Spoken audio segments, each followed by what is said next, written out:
o'zi g'alati-da. Homilamni oldiraman. Yig'lagan qizlar, ikkinchi xotin, kundosh, tug'mas. G'alati, o'jar homilador. Kechirasizlar-ku, katta bir serialga qo'yiladigan nommi shu? Shunaqa nomlar. Bu birinchisi. Ikkinchisi, endi mavzularni qarang endi. Shunchaki ko'rganingiz o'zida qo'sh xotinlik, o'ynash, bepushtlik, boy bilan qashshoq. Faqat qiz tug'ilgan oilalar yoki opa-singillarni bir-biri bilan ertalashishi, qaynona kelin munosabatlari. Kelin qaynotasiga kechirasizlar o'rtoqlar. Biz shunaqa xalq bizami? Biz o'zimiz seriallar orqali xuddi shu narsalarni xalqimizga singdirmayapmizmi? Biz shunaqa xalqmizmi? Bizni kelinlarimiz qaynotasiga shunaqa nazar bilan qaraydimi? Bizni qaynonalarimiz shunaqa ahmoqmi? Uzr-ku endi. Men buni jaholat deb o'ylayman. Buni ekran orqali odamlarga ataylabdan singdirilayotgan narsa bu bizning millatimizga ham, milliy g'ururimizga ham, oriyatimizga ham to'g'ri kelmaydi, kechirasizlar. Men mutlaqo xiyonat desak bo'ladimi?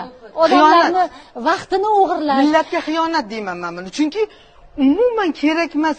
Nima uchun bizning seriallarimiz yotoqxona, oshxonadan iborat bo'lishi kerak? Yotoqxonadagi holatlar ochiq-oydin ekranga namoyish etilyapti.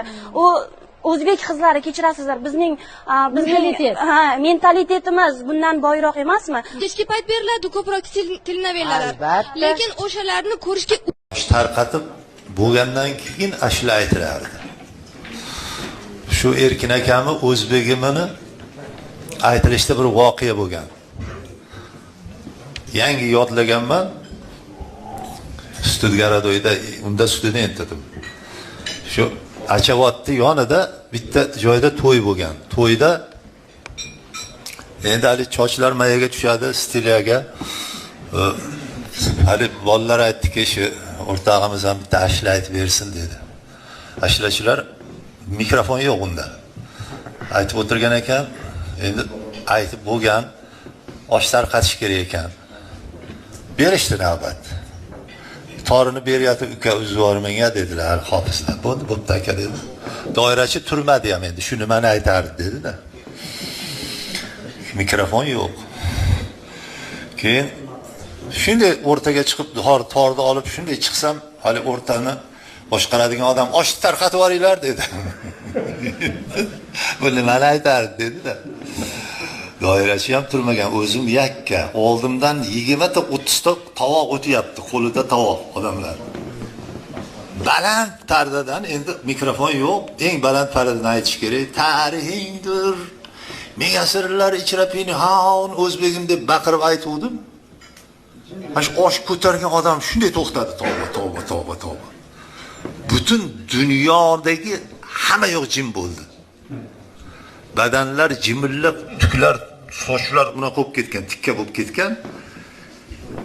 Chivin o'tsa eshitilyapti. Lagan ko'targanlar shunday yonimda turibdi, ketmayapti. Aytib bo'lganimdan keyin endi butun dunyodagi hamma o'zbekning ruhiyati keldi shekilli deyman.